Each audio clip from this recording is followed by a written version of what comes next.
Hi all, welcome to Xylem SSC RRB. So ഇന്നത്തെ നമ്മുടെ വീഡിയോയിൽ നമ്മൾ ചർച്ച ചെയ്യാൻ പോകുന്ന കാര്യം എന്ന് പറയുന്നത് ഗ്രൂപ്പ് ഡിയുടെ നോട്ടിഫിക്കേഷൻ അടുത്തിടെ വന്നിട്ടുണ്ടായി. അതുപോലെ തന്നെ കൃത്യമായിട്ടുള്ള എല്ലാ കാര്യങ്ങളും അപ്ലൈ ചെയ്യാനുള്ള എല്ലാ കാര്യങ്ങളും ഡീറ്റെയിൽസുമായിട്ടൊക്കെ പറഞ്ഞുകൊണ്ട് കൃത്യമായിട്ടുള്ള ഒരു നോട്ടിഫിക്കേഷൻ വന്നിട്ടുണ്ടായി. ഒരുപാട് പേര് അപ്ലൈ ചെയ്ത് തുടങ്ങി എന്ന് തന്നെ വിശ്വസിക്കുന്നു. ഇനി അപ്ലൈ ചെയ്യാത്തവരുണ്ടെങ്കിൽ എത്രയും പെട്ടെന്ന് തന്നെ ചെയ്തു തുടങ്ങണം. ഇനി ഇത് എങ്ങനെയാണ് അപ്ലൈ ചെയ്യേണ്ടത് എന്നുള്ളത് രീതിയിൽ ഒരു കൺഫ്യൂഷൻ ഉള്ളവരാണ് നിങ്ങളെങ്കിൽ ഈ വീഡിയോയിൽ നമ്മൾ ഈ ഒരു ഗ്രൂപ്പ് ഡി എക്സാം എങ്ങനെ കൃത്യമായിട്ട് സ്റ്റെപ്പ് വൈസ് ആയിട്ട് അപ്ലൈ ചെയ്യാം എന്നുള്ള കാര്യം വളരെ ഡീറ്റെയിൽഡ് ആയിട്ട് നോക്കാം. അപ്പോൾ ഈ അപ്ലിക്കേഷൻ എന്ന് പറയുന്നത് വളരെ കോഷ്യസ് ആയിട്ട് വളരെ ശ്രദ്ധയോടെ നിങ്ങൾ ചെയ്യേണ്ട കാര്യമാണ്. കാരണം വൺസ് സബ്മിറ്റ് ചെയ്ത് കഴിഞ്ഞാൽ ഇതിലുള്ള തെറ്റ് നമുക്ക് തിരുത്താനായിട്ട് സാധിക്കില്ല. അപ്പോൾ വളരെയേറെ ശ്രദ്ധിച്ചുകൊണ്ട് തന്നെ നമ്മൾ ഈ ഒരു അപ്ലിക്കേഷൻ ചെയ്യണം. അപ്പോൾ ജോലി സംബന്ധമായിട്ടുള്ള കാര്യമാണ്, അത്രയേറെ ശ്രദ്ധിച്ചുകൊണ്ട് തന്നെ നമ്മൾ അപ്ലിക്കേഷൻ ചെയ്യേണ്ട കാര്യമുണ്ട്. അപ്പോൾ നമ്മൾ നോട്ടിഫിക്കേഷനിൽ പറഞ്ഞിട്ടുള്ള പ്രധാനപ്പെട്ട കാര്യങ്ങൾ ഒന്ന് സമ്മറൈസ് ചെയ്തതിന് ശേഷം എങ്ങനെ അപ്ലൈ ചെയ്യാം എന്നുള്ളതിലേക്ക് നമുക്ക് കടക്കാം. അപ്പോൾ നമ്മളെ നോട്ടിഫിക്കേഷൻ പ്രകാരം ഡീറ്റെയിൽഡ് സെൻട്രലൈസ് എംപ്ലോയ്മെന്റ് നോട്ടിഫിക്കേഷൻ പ്രകാരം CEN നമ്പർ 9/2025 9/2025 ആ നോട്ടിഫിക്കേഷനിലാണ് ഈ ഗ്രൂപ്പ് ഡിയുമായിട്ട് ബന്ധപ്പെട്ട ഏറ്റവും പ്രധാനപ്പെട്ട കാര്യങ്ങൾ പറഞ്ഞിട്ടുള്ളത്. അതിലെ പ്രധാനപ്പെട്ട കാര്യങ്ങൾ എന്ന് പറയുന്നത് ആദ്യം നമുക്ക് ഇമ്പോർട്ടൻറ്റ് ഡേറ്റ്സ് നോക്കാം. അപ്ലിക്കേഷൻ ഓപ്പൺ ചെയ്ത അപ്ലൈ ചെയ്യാൻ സാധിക്കുന്ന ഡേറ്റ് എന്ന് പറയുന്നത് 31/2026 തൊട്ടാണ്. 31/1/2026. അപ്പോൾ അന്ന് തൊട്ട് നമുക്ക് അപ്ലൈ ചെയ്ത് തുടങ്ങാം. ഇനി ലാസ്റ്റ് ഡേറ്റ് ആണ് എല്ലാവരും ആദ്യം നോക്കുന്ന ഒരു ഡേറ്റ് എന്ന് പറയുന്നത് 2/3/2026 ആണ്. മാർച്ച് 2 വരെ നിങ്ങൾക്ക് അപ്ലൈ ചെയ്യാം. പക്ഷേ ശ്രദ്ധിക്കേണ്ട കാര്യം, മാർച്ച് 2 വരെ നിങ്ങൾ അപ്ലിക്കേഷൻ നീട്ടി വെക്കാനായിട്ട് പാടില്ല. എത്രയും പെട്ടെന്ന് തന്നെ അപ്ലൈ ചെയ്യാനായിട്ട് ശ്രമിക്കാം. ഈ ഒരു വീഡിയോയ്ക്ക് ശേഷം തന്നെ നിങ്ങൾ ഗ്രൂപ്പ് ഡി ജോലികൾ ആഗ്രഹിക്കുന്ന ഒരു ആസ്പിരൻ്റ് ആണെങ്കിൽ അപ്ലിക്കേഷൻ സ്റ്റാർട്ട് ചെയ്ത് തുടങ്ങുക. പെട്ടെന്ന് തന്നെ അത് കംപ്ലീറ്റ് ചെയ്യാൻ ശ്രമിക്കുക. ഒരിക്കലും അത് പിന്നത്തേക്ക് ലാസ്റ്റ് ഡേറ്റിലേക്ക് മാറ്റി വെക്കാതിരിക്കാനായിട്ട് ശ്രമിക്കുക. ഒന്നുകിൽ നമ്മളോട് അത് മറന്നു പോകും, അല്ലെങ്കിൽ അവിടെ നമ്മുടെ സൈറ്റിനൊക്കെ എന്തെങ്കിലും ഇഷ്യൂ ഉണ്ടാകാനൊക്കെ ഉള്ള ചാൻസ് ഉണ്ട്. അതുകൊണ്ട് തന്നെ എത്രയും പെട്ടെന്ന് തന്നെ ഇത് അപ്ലൈ ചെയ്യാനായിട്ട് ശ്രമിക്കുക. ദെൻ ഗ്രൂപ്പ് ഡിയിൽ പറഞ്ഞിട്ടുള്ള പ്രധാനപ്പെട്ട കാര്യങ്ങൾ, നമ്മുടെ പോസ്റ്റിൻ്റെ ഇനീഷ്യൽ പേ എന്ന് പറയുന്നത് 18,000 ആണ്. ഏജ് ലിമിറ്റ് ശ്രദ്ധിക്കണം, 18 മുതൽ 33 വയസ്സ് വരെയാണ് ഇതിൻ്റെ എക്സാമിൻ്റെ ഏജ് ലിമിറ്റ് പറയുന്നത്. ടോട്ടൽ വാക്കൻസി വരുന്നത് 22,195 ആണ്. ടോട്ടൽ വാക്കൻസി നോട്ടിഫിക്കേഷൻ പ്രകാരം ഇതുവരെ റിപ്പോർട്ട് ചെയ്തിട്ടുള്ളത്. ഓക്കെ, ദെൻ അടുത്തായിട്ട് നമ്മൾ പറയുന്നത് എക്സാം ഫീയുടെ കാര്യം നമ്മൾ നോക്കുകയാണെങ്കിൽ, എക്സാം ഫീ വരുന്നത് ഫോർ ഓൾ കാൻഡിഡേറ്റ്സ് 500 രൂപയാണ് ഫീ വരുന്നത്. അതിൽ 400 രൂപ എന്ന് പറയുന്നത് റീഫണ്ട് ചെയ്യും. നമ്മൾ ബാങ്ക് ഡീറ്റെയിൽസ് കൊടുക്കാനുള്ള ഒരു സ്റ്റെപ്പൊക്കെ ഈ ആപ്ലിക്കേഷൻ്റെ ഒരു ഘട്ടത്തിലായിട്ടുണ്ട്. അതിലേക്ക് നമ്മൾ CBT 1 അപ്പിയർ ചെയ്ത് കഴിഞ്ഞാൽ ഈ ഒരു എമൗണ്ട് റീഫണ്ട് ആവും, നമ്മുടെ അക്കൗണ്ടിലേക്ക് റീഫണ്ട് ആവും. Then for candidates belongings to SC/ST category, XC/ST, ex service, PWBD, female transgender minorities or economically backward class, EBC category ഒക്കെ ആണെങ്കിൽ 250 രൂപ കൺസെഷൻ ഉണ്ട്. ഫീ 250 രൂപ മാത്രം അടച്ചാൽ മതി. അത് നമ്മളെ ബാങ്കിലേക്ക് തന്നെ റീഫണ്ട് ചെയ്യുന്നതായിരിക്കും നിങ്ങൾ എക്സാം അറ്റൻഡ് ചെയ്ത് കഴിഞ്ഞാൽ. ദെൻ നമ്മൾ പ്രധാനപ്പെട്ട ഏജ് ഗ്രൂപ്പ് നോക്കുകയാണെങ്കിൽ നേരത്തെ പറഞ്ഞു 18 മുതൽ 33 വയസ്സ് വരെയാണ്. ആ ഒരു കാറ്റഗറിയിൽ ആ ഒരു റേഞ്ചിൽപ്പെട്ട നിങ്ങളുടെ ഏജ് പെടുന്നുണ്ടെങ്കിൽ നിങ്ങൾക്ക് ധൈര്യമായിട്ട് തന്നെ ഈ ഒരു എക്സാമിന് വേണ്ടി അപ്ലൈ ചെയ്യാം. ഇനി നമുക്ക് ഏജ് റിലാക്സേഷൻ വരുന്നുണ്ട്. OBC NCL കാറ്റഗറി ആണെങ്കിൽ 3 വർഷത്തിൻ്റെ റിലാക്സേഷൻ ഉണ്ട്. എക്സ്റ്റൻഷനായിട്ട് നിങ്ങൾക്ക് 3 വർഷം കൂടി കിട്ടും. SC/ST കാറ്റഗറി ആണെങ്കിൽ 5 വർഷത്തെ എക്സ്റ്റൻഷൻ കിട്ടുന്നുണ്ട്, റിലാക്സേഷൻ കിട്ടുന്നുണ്ട്. ഈ കാര്യങ്ങളൊക്കെ മനസ്സിൽ വെച്ചുകൊണ്ട് തന്നെ നമ്മൾ അപ്ലിക്കേഷൻ എങ്ങനെയാണ് അപ്ലൈ ചെയ്യുക എന്നുള്ള ആ കാര്യത്തിലേക്ക് കിടക്കുകയാണ്. How to apply. സോ അപ്ലിക്കേഷന് മുമ്പായിട്ട് നിങ്ങൾ ശ്രദ്ധിക്കേണ്ട കാര്യം, നിങ്ങൾ കുറച്ച് ഡോക്യുമെൻറ്റ്സ് ഓൾറെഡി സെറ്റ് ചെയ്ത് വെക്കാനായിട്ട് ശ്രമിക്കുക. ഒന്നാമത്തത് SC/ST കാറ്റഗറിയാണ് നിങ്ങളെങ്കിൽ SC/ST ഒരു കാസ്റ്റിൻ്റെ കൃത്യമായിട്ടുള്ള ഒരു രേഖ PDF ആയിട്ട് സൂക്ഷിച്ച് വെക്കുന്നത് നന്നായിരിക്കും. അവിടെ തന്നെ നിങ്ങൾ സൈസ് മാക്സിമം 500 KB ലിമിറ്റിൽ എടുത്തു വെക്കുക. SC/ST category PDF. അവിടെ നിങ്ങൾ ശ്രദ്ധിക്കേണ്ട കാര്യം, ഇവിടെ നമുക്ക് ട്രാവൽ അലവൻസ് ആയിട്ട് കിട്ടുന്നുണ്ട്. നിങ്ങളുടെ എക്സാം സെൻറ്ററിലേക്കുള്ള ആ ട്രാവൽ എക്സ്പെൻസ് അത് റെയിൽവേ ഫില്ല് ചെയ്ത് തരണമെങ്കിൽ നമ്മൾ ആ PDF കൃത്യമായിട്ട് അപ്ലോഡ് ചെയ്യണം. ട്രാവൽ എക്സ്പെൻസ് വേണ്ടെങ്കിൽ, അത് കവർ ചെയ്യണമെങ്കിൽ അത് സൂക്ഷിച്ച് വെക്കേണ്ട കാര്യമല്ല, പക്ഷേ ആ നമ്പർ നിങ്ങൾ നോട്ട് ചെയ്ത് വെക്കണം. അതുപോലെ തന്നെ OBC NCL EWS കാറ്റഗറി ഒക്കെ ആണെങ്കിൽ അവർ കൃത്യമായിട്ടുള്ള സീരിയൽ നമ്പർ കൃത്യമായിട്ട് കളക്ട് ചെയ്ത് ഇപ്പോഴേ സെറ്റ് ചെയ്ത് വെക്കുക. ദെൻ നിങ്ങളുടെ യോഗ്യത, വിദ്യാഭ്യാസ യോഗ്യത 10th സർട്ടിഫിക്കറ്റ്, SSLC സർട്ടിഫിക്കറ്റ് അല്ലെങ്കിൽ ITI, national apprenticeship certificate, NAC, ആ ഒരു സർട്ടിഫിക്കറ്റുകളൊക്കെ ഓൾറെഡി കളക്ട് ചെയ്ത് വെക്കുക. നിങ്ങളുടെ bank details, account number, IFSC ഒക്കെ കൃത്യമായിട്ട് നോട്ട് ചെയ്ത് വെക്കുക. EBC, എക്കണോമിക്കലി ബാക്ക്വേർഡ് ക്ലാസ് ആണെങ്കിൽ അതുമായിട്ട് ബന്ധപ്പെട്ട രേഖകളും എടുത്തു വെക്കുക. അടുത്തായിട്ട് നമ്മൾ ചെയ്യേണ്ട കാര്യം, നമ്മുടെ യൂസ് ചെയ്യുന്ന സെർച്ച് എഞ്ചിൻ ഗൂഗിളിൽ RRB സൈറ്റിലേക്ക് പോവുക. rrb.apply.gov.in. ഓക്കെ, rrb.apply.gov.in തന്നെ നിങ്ങൾക്ക് ഇങ്ങനൊരു സൈറ്റിലേക്ക്, RRBയുടെ സൈറ്റിലേക്ക് നിങ്ങളെത്തും. അതിൻ്റെ ഹോം പേജാണ് നിങ്ങളിപ്പോൾ കണ്ടുകൊണ്ടിരിക്കുന്നത്. അപ്പോൾ അവിടെ തന്നെ കാണാം CEN 9/2025, CEN 9/2025. അപ്പോൾ അവിടെ നിങ്ങൾക്ക് ഒന്നുകൂടി നോട്ടിഫിക്കേഷൻ വായിക്കണമെങ്കിൽ, ഇംഗ്ലീഷിൽ വായിക്കണമെങ്കിൽ ക്ലിക്ക് ഹിയർ എന്നുള്ള ഒരു ടാബ് ഇവിടെ ഉണ്ട്. Then click here. നിങ്ങൾക്ക് ഓൺലൈനായിട്ട് എന്തെങ്കിലും സംശയം ഉണ്ടെങ്കിൽ, ഒന്നുകൂടി നോട്ടിഫിക്കേഷൻ വായിക്കണമെങ്കിൽ ഇവിടെ ക്ലിക്ക് ചെയ്യാം. ദെൻ ഓൺലൈനായിട്ട് അപ്ലൈ ചെയ്യാം എന്നുള്ള തീരുമാനത്തിൽ എത്തിക്കഴിഞ്ഞാൽ ഇവിടെ അപ്ലൈ ഓൺലൈൻ എന്നുള്ള ആ ഒരു ടാബിൽ നിങ്ങൾക്ക് ക്ലിക്ക് ചെയ്യാം. അതിനുശേഷം നമ്മൾ പോകുന്നത് ഇങ്ങനൊരു പേജിലേക്കായിരിക്കും. So recruitment for various post in level 1 CPC apply എന്നുള്ള ആ ഒരു ടാബ് ക്ലിക്ക് ചെയ്ത് കഴിഞ്ഞാൽ നമ്മൾ അടുത്തായിട്ട് എങ്ങോട്ടേക്കാണ് പോകുന്നത്? അടുത്തായിട്ട് നമ്മൾ RRB അക്കൗണ്ടിലേക്ക് സൈൻ ഇൻ ചെയ്യാനുള്ള ഒരു ഓപ്ഷനിലേക്ക് വരും. അവിടെ തന്നെ ഓൾറെഡി RRB ആയിട്ട് ബന്ധപ്പെട്ട് ഒരുപാട് എക്സാമുകൾ കഴിഞ്ഞ വർഷത്തിൽ നടന്നിട്ടുണ്ട്. ഓൾറെഡി നിങ്ങൾ അക്കൗണ്ട് ക്രിയേറ്റ് ചെയ്തിട്ടുള്ളവരാണുള്ള നിങ്ങളെങ്കിൽ, അല്ലെങ്കിൽ നിങ്ങളുടെ ആധാറൊക്കെ ഓൾറെഡി അതിൽ വെരിഫൈഡ് ആയിട്ടാണ് ഉള്ളതെങ്കിൽ, നമുക്ക് ആധാർ നമ്പർ ഫോൺ നമ്പറുമായിട്ട് കണക്ട് ചെയ്തതാണെങ്കിൽ ഫോൺ നമ്പർ കൊണ്ട് തന്നെ നമുക്ക് ലോഗിൻ ചെയ്യാവുന്നതാണ്. ഫോൺ നമ്പർ ജസ്റ്റ് ഒന്ന് ടൈപ്പ് ചെയ്ത് കൊടുക്കുക. അപ്പോൾ ഒരു OTP വരും. ആ OTPയിലൂടെ തന്നെ നിങ്ങൾക്ക് നമ്മുടെ സൈറ്റിലേക്ക് ലോഗിൻ ചെയ്യാവുന്നതാണ്. അതായത് നിങ്ങൾ ഓൾറെഡി വെരിഫൈഡ് ആയിട്ടുള്ള കാൻഡിഡേറ്റ് ആണെങ്കിൽ, ആധാർ വെച്ച് വെരിഫൈഡ് ആയിട്ട് പ്രീവിയസ്ലി RRB എക്സാമുകൾക്കൊക്കെ അപ്ലൈ ചെയ്തതാണെങ്കിൽ, നമ്മുടെ ഫോൺ നമ്പർ ഉപയോഗിച്ചുകൊണ്ട് തന്നെ 10 അക്കങ്ങളായിട്ട് വരുന്ന ഫോൺ നമ്പർ ഉപയോഗിച്ചുകൊണ്ട് തന്നെ നമുക്ക് ആധാർ OTP ജനറേറ്റ് ചെയ്യാം. ആ ആധാർ OTP ഉപയോഗിച്ചുകൊണ്ട് തന്നെ നിങ്ങൾക്ക് സൈറ്റിലേക്ക് ലോഗിൻ ചെയ്യാവുന്നതാണ്. ദെൻ അത് കഴിഞ്ഞാൽ നമ്മൾ അപ്ലൈ ചെയ്ത് കഴിഞ്ഞാൽ നമ്മൾ ജനറൽ ഇൻസ്ട്രക്ഷൻസ് എന്നുള്ള ഒരു പേജിലേക്കാണ് പോകുന്നത്. അവിടെ പ്രധാനപ്പെട്ട കാര്യങ്ങളൊക്കെ തന്നെ ആദ്യം എഴുതി വെച്ചിട്ടുണ്ട്. മീഡിയം ഓഫ് എക്സാമിനേഷൻ നമുക്കറിയാം, 13 റീജിയണൽ ലാംഗ്വേജ് അവിടെ വരുന്നുണ്ട്. ഇത്രയും ലാംഗ്വേജിൽ നിങ്ങൾക്ക് എക്സാം ഓപ്റ്റ് ചെയ്ത് എഴുതാൻ പറ്റുന്നതാണ്. Assamese, Bengali, Gujarati, Kannada, Konkani, Malayalam language, regional language ആയിട്ട് മലയാളം വരുന്നുണ്ട്. സോ നിങ്ങൾക്ക് എക്സാം പേപ്പർ മലയാളത്തിൽ വേണമെങ്കിൽ മലയാളത്തിൽ എഴുതാനുള്ള സൗകര്യം ഈ ഒരു എക്സാമിനുണ്ട് എന്നുള്ള കാര്യം മനസ്സിലാക്കി വെക്കുക. അപ്പോൾ ആ പ്രകാരം പറഞ്ഞിട്ടുള്ള ഡീറ്റെയിൽസൊക്കെ ആദ്യത്തെ ഒരു പേജിൽ തന്നെ കൊടുത്തിട്ടുണ്ട്, ജനറൽ ഇൻസ്ട്രക്ഷൻസ് എന്നുള്ള രീതിയിൽ. ഇനി വരാൻ പോകുന്ന കാര്യങ്ങളിലേക്കുള്ള ആ ഒരു ടാബുകൾ ഇവിടെ കൊടുത്തിട്ടുണ്ട്. അടുത്തായിട്ട് ഓൺലൈൻ ആപ്ലിക്കേഷൻ വരുന്നുണ്ട്. ആപ്ലിക്കേഷൻ ഹിസ്റ്ററി, RRB സൈറ്റിൽ നിങ്ങൾ പ്രീവിയസ്ലി ഏതെങ്കിലും എക്സാമിന് വേണ്ടി അപ്ലൈ ചെയ്തിട്ടുണ്ടെങ്കിൽ ആ ഹിസ്റ്ററി ഒക്കെ തന്നെ അവിടെ കാണിച്ചിട്ടുണ്ടാവും. അതായത് NTPC എക്സാം, JEE എക്സാം, ഇതുപോലുള്ള എക്സാമിന് നിങ്ങൾ അപ്ലൈ ചെയ്തിട്ടുണ്ടെങ്കിൽ അത് ആപ്ലിക്കേഷൻ ഹിസ്റ്ററിയിൽ കാണാനായിട്ട് സാധിക്കും. ഇനി നമുക്ക് പോകാം. ഓൺലൈൻ ആപ്ലിക്കേഷൻ എന്നുള്ള ഈ ഭാഗത്ത് ക്ലിക്ക് ചെയ്ത് കഴിഞ്ഞാൽ നമ്മൾ നേരെ ഈ ഒരു പേജിലേക്കാണ് പോകുന്നത്. CEN 9/2025. ഇവിടെ നിങ്ങൾക്ക് ഈ ഒരു ടാബിൽ, ഈ കാണുന്ന ഒരു ടാബിൽ ഈ ഒരു സൈഡിലായിട്ട് ക്ലിക്ക് ചെയ്ത് കഴിഞ്ഞാൽ നിങ്ങൾ ഏത് RRBയിലേക്ക് വേണം അപ്ലൈ ചെയ്യേണ്ടത് എന്നുള്ള കാര്യം അവിടെ ടാബുകളായിട്ട് വരും. അപ്പോൾ ഡിഫറെൻറ്റ് RRB റീജിയൻ ഇവിടെ വരുന്നുണ്ട്. അഹമ്മദാബാദ്, അജ്മീർ, ബാംഗ്ലൂരു, ഭോപ്പാൽ. ഏത് റീജിയനിലാണ് വേണ്ടത് എന്നുള്ളത് നിങ്ങൾക്ക് ഇവിടെ സെലക്ട് ചെയ്യാം. ഞാനിവിടെ ചെന്നൈ ആണ് ചൂസ് ചെയ്തിരിക്കുന്നത്.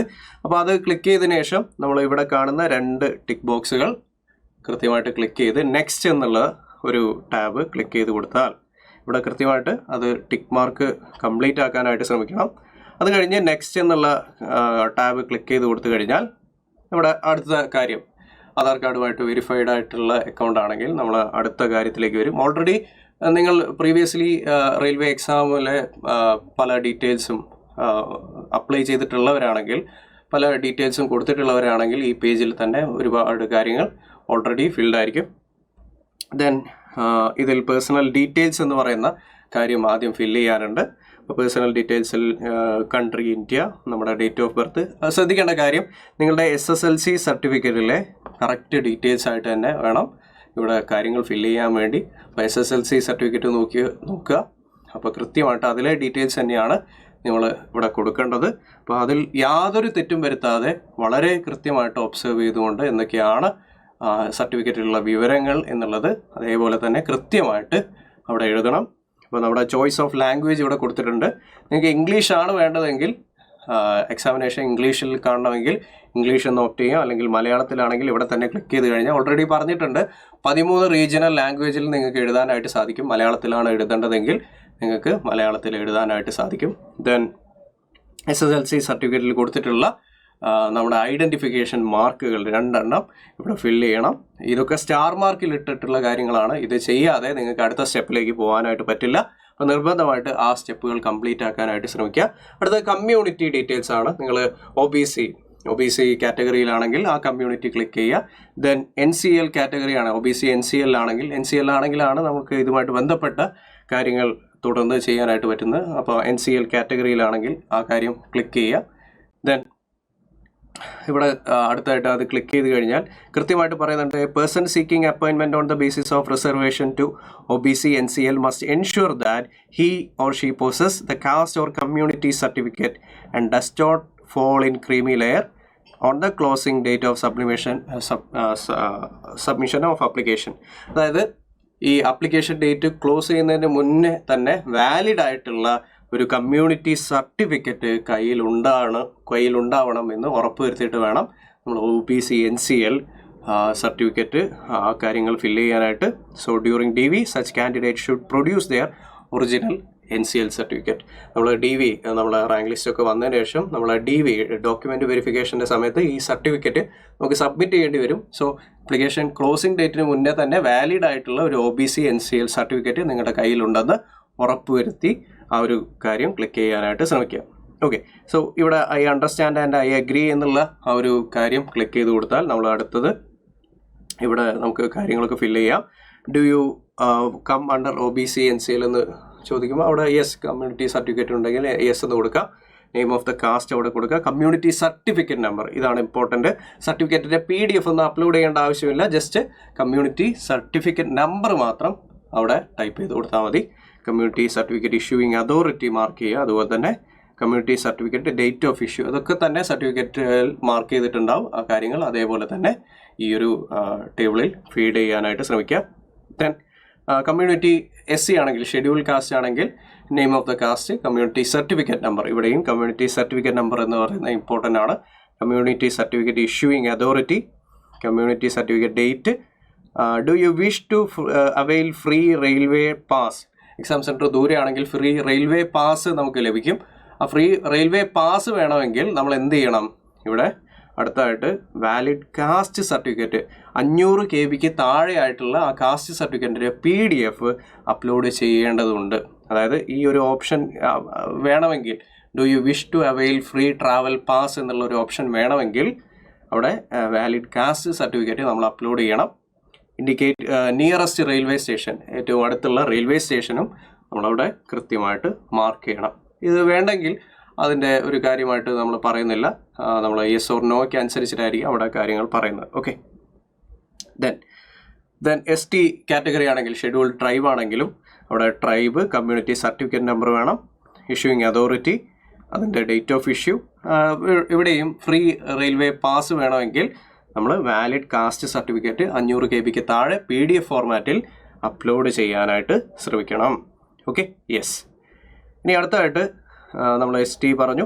അടുത്ത EWS കാറ്റഗറി ആണെങ്കിൽ ഇവിടെയും community certificate number, issuing authority, അതിൻ്റെ ഡേറ്റ് ഓഫ് ഇഷ്യൂ ഇതൊക്കെ ഫില്ല് ചെയ്യാനായിട്ട് ശ്രമിക്കുക. ഇനി അൺറിസർവ്ഡ് ആണെങ്കിൽ ജസ്റ്റ് ആ ഒരു സ്റ്റെപ്പ് മാത്രമേ ഉള്ളൂ. UR കാറ്റഗറി ആണെങ്കിൽ നേരിട്ട് നമുക്ക് അടുത്ത സ്റ്റെപ്പിലേക്ക് തന്നെ ആപ്ലിക്കേഷൻ്റെ അടുത്ത സ്റ്റെപ്പിലേക്ക് കടക്കാനായിട്ട് സാധിക്കും. Okay, yes. അതിനുശേഷം നമുക്കറിയാം നമ്മുടെ ലാംഗ്വേജ് സെലക്ട് ചെയ്യാം. മലയാളം ഏതാണ് ലാംഗ്വേജ് മദർ ടങ് എന്നുള്ള സെലക്ട് ചെയ്യുക. അത് കഴിഞ്ഞ് പോസ്റ്റൽ അഡ്രസ് ഡീറ്റെയിൽസ്, നമ്മുടെ അഡ്രസ് ഡീറ്റെയിൽസ് ഇവിടെ ഫില്ല് ചെയ്യാം. പ്രസൻറ്റ് അഡ്രസ്സ് ഇവിടെ കൃത്യമായിട്ട് ഫില്ല് ചെയ്യുക. സ്റ്റേറ്റ്, ഡിസ്ട്രിക്റ്റ്, കൃത്യമായിട്ടുള്ള അഡ്രസ്സ്, വീടിൻ്റെ പേരും ഒക്കെ ആയിട്ട് അടങ്ങിയിട്ടുള്ള address, nearest city, pin code ശ്രദ്ധിക്കണം, പിൻ കോഡും വേണം. ഇവിടെ tick if permanent address is same as present address. അപ്പോൾ രണ്ടും സെയിം ആണെങ്കിൽ ഓട്ടോമാറ്റിക്കലി അവിടെ ഫിൽഡ് ആവും. അപ്പോൾ ഇവിടെ സേവ് കൊടുത്ത് നമുക്ക് നെക്സ്റ്റ് എന്ന് പറയുന്ന ആപ്ലിക്കേഷൻ്റെ അടുത്ത സ്റ്റെപ്പിലേക്ക് നീങ്ങാനായിട്ട് പറ്റും. ദെൻ നിങ്ങൾ എക്സ് സർവീസ് മാൻ ആണെങ്കിൽ അവിടെയുള്ള കാറ്റഗറി ഡീറ്റെയിൽസ് ഫില്ല് ചെയ്യാനുള്ള ഓപ്ഷൻ ഉണ്ട്. എക്സ് സർവീസ്മാൻ, അതുപോലെ തന്നെ ഡിസബിലിറ്റി ഉണ്ടെങ്കിൽ അവിടെ നിങ്ങൾക്ക് ഫില്ല് ചെയ്യാം. സ്ക്രൈബിനെ ഉപയോഗിച്ചുകൊണ്ടാണ് നിങ്ങൾ എക്സാം എഴുതുന്നുണ്ടെങ്കിൽ ഇവിടെ അത് കൃത്യമായിട്ട് നമുക്ക് പാലിക്കപ്പെട്ടിട്ടുള്ള ഒരു കണ്ടീഷനിൽ വരികയാണെങ്കിൽ ഇവിടെ കൃത്യമായിട്ട് നമുക്ക് യെസ് എന്ന് കൊടുത്ത് അടുത്ത സ്റ്റെപ്പിലേക്ക് കടക്കാവുന്നതാണ്. ദെൻ നമ്മൾ റെയിൽവേയിൽ തന്നെ അപ്ലിക്കൻ്റ് ആണെങ്കിൽ, എംപ്ലോയി തന്നെയാണെങ്കിൽ അവിടെ നമ്മൾ യെസ് എന്നുള്ള രീതിയിൽ കൊടുക്കണം, കൃത്യമായിട്ട് കൊടുക്കണം. ഇപ്പോൾ നിലവിൽ സെർവ് ചെയ്യുന്ന അപ്ലിക്കൻ്റ് ആണെങ്കിൽ അവിടെ യെസ് എന്ന് കൊടുക്കാം. അതുപോലെ തന്നെ നമ്മൾ അപ്രന്റീസ്ഷിപ്പ്, റെയിൽവേയുടെ അണ്ടറിലുള്ള റെയിൽവേ എസ്റ്റാബ്ലിഷ്മെൻറ്റിൻ്റെ അണ്ടറിലുള്ള അപ്രന്റീസ്ഷിപ്പ്, അതിൻ്റെ സർട്ടിഫിക്കറ്റൊക്കെ നമ്മുടെ കയ്യിലുണ്ടെങ്കിൽ ഇവിടെയും നമുക്ക് യെസ് എന്ന് കൊടുക്കാറുണ്ട്. So details of course completed act apprentice എന്നുള്ള ഒരു കോളത്തിൽ നമുക്ക് യെസ് എന്ന് കൊടുക്കാവുന്നതാണ്. ഓക്കെ, അവിടെ തന്നെ നിങ്ങൾ ശ്രദ്ധിക്കണം, അവിടെ ഇത് ഫില്ല് ചെയ്യുമ്പോൾ നിങ്ങൾക്ക് കൃത്യമായിട്ട് ആ training initial date, final date, duration, certificate number, certificate date, marks obtained, full marks, ഇതൊക്കെ ഇത്രയും കാര്യങ്ങൾ കൃത്യമായിട്ട് പറയുന്നുണ്ട്. ഓക്കെ, അപ്പോൾ ഈ സർട്ടിഫിക്കറ്റ് കയ്യിലുണ്ട് എന്നുള്ള കാര്യം ഉറപ്പുവരുത്തിക്കൊണ്ട് വേണം ഈ കാര്യങ്ങൾ ഫില്ല് ചെയ്യാനായിട്ട്.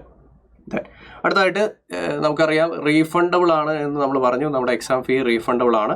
അപ്പോൾ ഈ ഒരു കാര്യം ബാങ്ക് ഡീറ്റെയിൽസ് ഫില്ല് ചെയ്യാനായിട്ട് ശ്രമിക്കാം. അക്കൗണ്ട് ഹോൾഡർ നെയിം എന്താണ് കൃത്യമായിട്ട് പാസ്ബുക്ക് എടുത്തു വെച്ചുകൊണ്ട് തന്നെ ചെയ്യാം.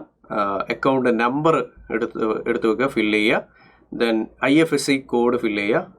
ആ ഡീറ്റെയിൽസ് സേവ് ചെയ്ത് നെക്സ്റ്റ് എന്ന് പറയുന്ന ഓപ്ഷനിലേക്ക് ക്ലിക്ക് ചെയ്ത് കഴിഞ്ഞാൽ അടുത്തായിട്ട് നിങ്ങളെ എഡ്യൂക്കേഷണൽ ക്വാളിഫിക്കേഷൻ പറയുന്ന അല്ലെങ്കിൽ അത് ഫില്ല് ചെയ്യേണ്ട ഒരു സ്റ്റെപ്പാണ്.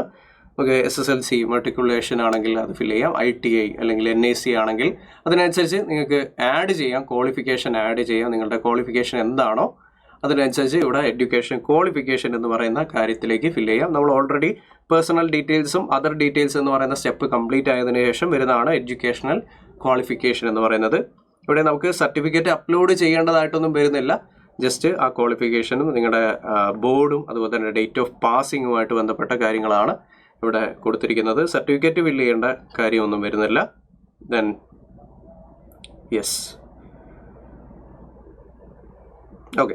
ദെൻ ക്വാളിഫിക്കേഷൻ ITI ഉണ്ടെങ്കിൽ നിങ്ങൾക്ക് അത് ആഡ് ഓൺ ചെയ്യാവുന്നതാണ്. NAC ഉണ്ടെങ്കിൽ അതും നിങ്ങൾക്ക് ആഡ് ചെയ്യാവുന്നതാണ്. ഓക്കെ, NAC ക്വാളിഫിക്കേഷൻ NAC ആണെങ്കിൽ അതും ആഡ് ചെയ്യാം. Okay, yes. ഇനി അടുത്ത സ്റ്റെപ്പ് എന്ന് പറയുന്നത് വളരെ ഇമ്പോർട്ടൻ്റ് ആണ്. അപ്ലോഡ് പ്രൊഫൈൽ ഡോക്യുമെൻറ്റ്സ് എന്നുള്ള സെക്ഷനിലേക്കാണ് നമ്മൾ കിടക്കുന്നത്. ഇവിടെ നമ്മൾ നമ്മുടെ ഫോട്ടോഗ്രാഫാണ് അപ്ലോഡ് ചെയ്യേണ്ടത്. ഫോട്ടോഗ്രാഫ് ശ്രദ്ധിക്കണം. ലൈവ് ഇമേജ് ആണ് നമ്മൾ ക്യാപ്ചർ ചെയ്യുന്നത്. രണ്ട് ഓപ്ഷൻസ് ഉണ്ട്. ഒന്നുകിൽ ലാപ്പ് ഉപയോഗിച്ചുകൊണ്ട് തന്നെ നമുക്ക് ലൈവ് ഇമേജ് എടുക്കാം, അല്ലെങ്കിൽ മൊബൈലിൽ നിന്ന് കോഡ് ഉപയോഗിച്ചുകൊണ്ട് തന്നെ ലൈവ് ഇമേജ് എടുക്കാം. അപ്പോൾ ലാപ്ടോപ്പിൽ നിങ്ങൾ ചെയ്യുന്നവരാണെങ്കിൽ ഒരു നോൺ വൈറ്റ് ആയിട്ടുള്ള ക്ലോത്തിങ്ങിൽ അത് എടുക്കാനായിട്ട് ശ്രമിക്കണം. അതുപോലെ തന്നെ നമ്മുടെ ബാക്ക്ഗ്രൗണ്ട് എന്ന് പറയുന്നത് ലൈറ്റ് ആയിട്ടുള്ള ഒരു ബാക്ക്ഗ്രൗണ്ട് ആവണം.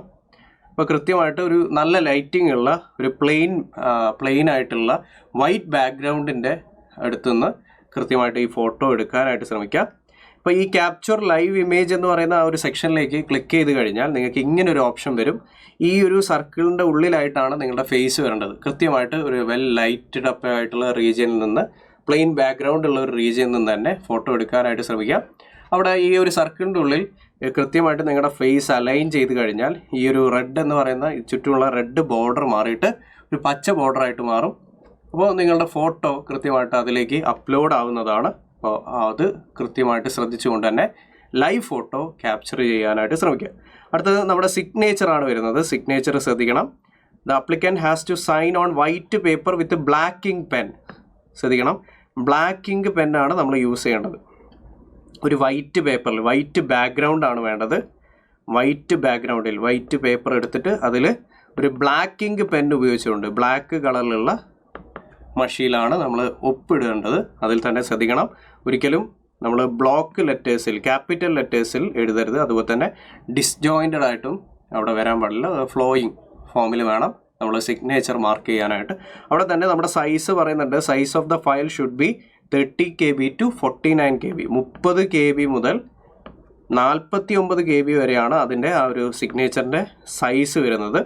ഓക്കെ, അപ്പോൾ സിഗ്നേച്ചറിൻ്റെ കാര്യം കൃത്യമായിട്ട് നിങ്ങൾക്ക് ശ്രദ്ധിച്ചുകൊണ്ട് ചെയ്യണം. ഇമേജ് റീസൈസർ എന്ന് പറയുന്ന സൈറ്റിൽ നിന്ന് കൃത്യമായിട്ട് നിങ്ങൾക്ക് ഈ ഒരു സൈസ് കൃത്യമായിട്ട് നമ്മുടെ സൈസ് പറയുന്നുണ്ട്. ഇമേജ് റീസൈസർ എന്നുള്ള ഫ്രീ ആയിട്ടുള്ള ഗൂഗിളിൽ അടിച്ചു നോക്കിയാൽ തന്നെ നമുക്ക് കിട്ടും. അതിൽ അപ്ലോഡ് ചെയ്തതിനു ശേഷം ഈ ഒരു റേഞ്ചിനുള്ളിൽ തന്നെ ആ ഒരു സിഗ്നേച്ചർ വന്നിട്ടുണ്ട്, അതിൻ്റെ ഡയമെൻഷൻ എങ്ങനെയാണ് എന്ന് ഉറപ്പുവരുത്തുക. അതുപോലെ തന്നെ ഈ ഫോർമാറ്റ് എന്ന് പറയുന്നത് JPG അല്ലെങ്കിൽ JPEG ഫോർമാറ്റാണ്, PDF ഫോർമാറ്റ് അല്ല, JPG അല്ലെങ്കിൽ JPEG ഫോർമാറ്റാണ്. അപ്പോൾ ആ ഒരു ഫോർമാറ്റിൽ കൃത്യമായിട്ട് നിങ്ങൾക്ക് ഫില്ല് ചെയ്യാനായിട്ട് പറ്റും. ആ ഒരു അപ്ലോഡ് കൂടി കഴിഞ്ഞാൽ പിന്നെ നമ്മൾ പ്രൊഫൈൽ ഡോക്യുമെൻറ്റ്സ് നമ്മൾ അപ്ലോഡ് ചെയ്ത് കഴിഞ്ഞു. അടുത്തായിട്ട് നമ്മൾ പ്രിഫറൻസ് ആണ്, പോസ്റ്റുകളുടെ പ്രിഫറൻസ് ആണ് കൊടുക്കേണ്ടത്. വളരെ ഇമ്പോർട്ടൻ്റ് ആയിട്ടുള്ള ഒരു സ്റ്റെപ്പ് തന്നെയാണ്. അപ്പോൾ നിങ്ങളുടെ ക്വാളിഫിക്കേഷൻ അനുസരിച്ചിട്ടുള്ള പോസ്റ്റുകൾ നമുക്കിവിടെ കാണാനായിട്ട് സാധിക്കും. ഇവിടെ 10 പോസ്റ്റുകളായിട്ട് നമ്മൾ ഇവിടെ കൊടുത്തിട്ടുണ്ട് ഇങ്ങനെ ഒരു സോണിൽ. അതിൻ്റെ തൊട്ടിപ്പുറത്തായിട്ട് ഒരു കാലി ബോക്സ് കാണാനായിട്ട് സാധിക്കും. ആ കാലി ബോക്സ് എന്തിനാണെന്ന് ചോദിച്ചാൽ ഇവിടെ നിന്ന് നമുക്ക് ഓരോ പോസ്റ്റുകൾ ഡ്രാഗ് ചെയ്ത് നമ്മുടെ പ്രിഫറൻസിനനുസരിച്ച് ഫില്ല് ചെയ്യാനായിട്ട് പറ്റും. അതായത് എനിക്ക് വേണ്ടത് ഈ 4ാമത്തെ പോസ്റ്റാണ് ആദ്യത്തെ ഒരു പ്രിഫറൻസ് ആയിട്ട് എനിക്ക് വേണ്ട ജോലിയായിട്ട് കൊടുക്കേണ്ടതെങ്കിൽ ഫസ്റ്റ് പ്രിഫറൻസ് എന്നുള്ള രീതിയിൽ ഇയാളെ ക്ലിക്ക് ചെയ്തുകൊണ്ട് തൊട്ടിപ്പുറത്തെ കാലി ബോക്സിലേക്ക് ഞാൻ അയാളെ ഡ്രാഗ് ചെയ്ത് വെക്കണം. അടുത്തായിട്ട് എനിക്ക് താല്പര്യപ്പെട്ട ജോലി എന്താണോ അത് സെക്കൻഡ് പ്രിഫറൻസ് എന്നുള്ള രീതിയിൽ എനിക്ക് ക്ലിക്ക് ചെയ്ത് ഡ്രാഗ് ചെയ്ത് അടുത്ത ബോക്സിലേക്ക് വെക്കാനായിട്ട് സാധിക്കും. അങ്ങനെ എല്ലാ പോസ്റ്റുകളും കൃത്യമായിട്ട് നിങ്ങളുടെ പ്രിഫറൻസ് അനുസരിച്ച് മാർക്ക് ചെയ്തതിനു ശേഷം അടുത്തതായിട്ട് നമ്മൾ ഫീ പേ ചെയ്യാനുള്ള ഓപ്ഷനാണ്. അപ്പോൾ ഫീ കൺസെഷൻ ഒന്നും ഇല്ലെങ്കിൽ 500 രൂപയാണ് നമ്മുടെ അപ്ലിക്കേഷൻ ഫീ എന്ന് പറയുന്നത്. 500 രൂപയാണ് അപ്ലിക്കേഷൻ ഫീ. നിങ്ങൾക്ക് പല ഓപ്ഷൻസിലൂടെ തന്നെ പേ ചെയ്യാം. മൊബൈൽ ഉപയോഗിച്ചുകൊണ്ട് തന്നെ നിങ്ങൾക്ക് പേ ചെയ്യാൻ പറ്റുന്നതാണ്. കാരണം QR കോഡൊക്കെ നമുക്ക് അവൈലബിൾ ആണ്. QR കോഡ് ഉപയോഗിച്ച് GPay, ഫോൺപേ ഒക്കെ ഉപയോഗിച്ചുകൊണ്ട് നമുക്ക് അപ്ലിക്കേഷൻ ഫീ അടയ്ക്കാവുന്നതാണ്. വൺസ് നിങ്ങൾ CBT എഴുതി കഴിഞ്ഞാൽ ആ ഒരു ഫീ എന്ന് പറയുന്നത് റീഫണ്ടബിൾ ആയിരിക്കും. സോ ഇത്രയും പ്രധാനപ്പെട്ട സ്റ്റെപ്പുകളാണ് നമ്മുടെ ഗ്രൂപ്പ് ഡി അപ്ലിക്കേഷൻ വരുന്നത്. കൃത്യമായിട്ട് ഈ ഒരു അപ്ലിക്കേഷൻ ചെയ്യാനായിട്ട് ശ്രമിക്കുക. ഇങ്ങനെയുള്ള സർട്ടിഫിക്കറ്റുകൾ നിങ്ങളുടെ കയ്യിലുണ്ട് എന്ന് ഉറപ്പുവരുത്തിയതിന് ശേഷം OBC NCL അതുപോലെ തന്നെ SC ST കാസ്റ്റ് സർട്ടിഫിക്കറ്റ് അതിൻ്റെ സീരിയൽ നമ്പറുകളൊക്കെ കൃത്യമായിട്ട് മനസ്സിലാക്കിയതിന് ശേഷം മാത്രം അപ്ലൈ ചെയ്യാനായിട്ട് തുടങ്ങുക. അതുപോലെ തന്നെ നമ്മൾ ലൈവ് ഇമേജ് ആണ്, നല്ലൊരു പ്ലെയിൻ ബാക്ക്ഗ്രൗണ്ടിൽ ലൈവ് ഇമേജ് ക്യാപ്ചറിങ് ആണ് അവിടെ വരുന്നത്. അതുപോലെ തന്നെ സിഗ്നേച്ചറിൻ്റെ സൈസ് ശ്രദ്ധിക്കണം. 30 KB തൊട്ട് 49 KB വരെയാണ് സിഗ്നേച്ചറിൻ്റെ സൈസ്. ബ്ലാക്ക് ഇങ്ക് പെന്നിൽ ആ ഒരു സിഗ്നേച്ചർ ഇടാനായിട്ട് ശ്രമിക്കണം. സോ ഇത്രയും കാര്യങ്ങളാണ് പ്രധാനമായിട്ട് ശ്രദ്ധിക്കേണ്ടത്. അതുപോലെ തന്നെ നമ്മുടെ SSLC എഡ്യൂക്കേഷൻ ക്വാളിഫിക്കേഷനൊക്കെ തന്നെ വളരെ കൃത്യമായിട്ടാണ് സർട്ടിഫിക്കറ്റിലുള്ള പോലെ തന്നെ കൃത്യമായിട്ടാണ് അത് ഫില്ല് ചെയ്തിരിക്കുന്നത് എന്ന് ഉറപ്പുവരുത്തുക. കാരണം വൺ സബ്മിറ്റ് ചെയ്ത് കഴിഞ്ഞാൽ നമുക്കത് തിരുത്താനുള്ള ഓപ്ഷൻ ഇല്ല. അപ്പോൾ വളരെ ശ്രദ്ധിച്ച് തന്നെ എത്രയും പെട്ടെന്ന് ഈ ഒരു ആപ്ലിക്കേഷൻ ചെയ്യാനായിട്ട് ശ്രമിക്കുക. നമുക്ക് വീണ്ടും നിങ്ങളുടെ സംശയങ്ങളുമായിട്ട് ബന്ധപ്പെട്ട് ഗ്രൂപ്പ് ഡി സംബന്ധിച്ച് സംശയങ്ങളുമായിട്ട് ബന്ധപ്പെട്ട് വീഡിയോസിലൂടെ കണ്ടുമുട്ടാം. നിങ്ങളുടെ സംശയങ്ങൾ കമൻറ്റ് ബോക്സിൽ കുറിക്കുക. അതുമായിട്ട് ബന്ധപ്പെട്ട് നമ്മൾ വീഡിയോ ചെയ്യുന്നതായിരിക്കും. ഓൾറെഡി സൈലം SSCRRBയുടെ യൂട്യൂബ് ചാനലിൽ ഗ്രൂപ്പ് ഡി ആയിട്ട് ബന്ധപ്പെട്ട് നിങ്ങളുടെ പല സംശയങ്ങൾക്കും നമ്മൾ ഓൾറെഡി കുറേ വീഡിയോസ് ഇട്ടിട്ടുണ്ട്. പ്ലേലിസ്റ്റ് നോക്കിക്കഴിഞ്ഞാൽ നിങ്ങൾക്ക് ആ വീഡിയോസ് അവൈലബിൾ ആയിരിക്കും. അത് നോക്കിക്കൊണ്ട് നിങ്ങളുടെ എല്ലാ സംശയങ്ങളും ദൂരീകരിക്കാനായിട്ട് ശ്രമിക്കുക. ഇനി എന്തെങ്കിലും സംശയം ഉണ്ടെങ്കിൽ കമൻറ്റ് ബോക്സിൽ രേഖപ്പെടുത്താൻ മറക്കരുത്. കൂടുതൽ വീഡിയോസായിട്ട് നമുക്ക് വീണ്ടും കണ്ടുമുട്ടാം. So thank you all. Thank you.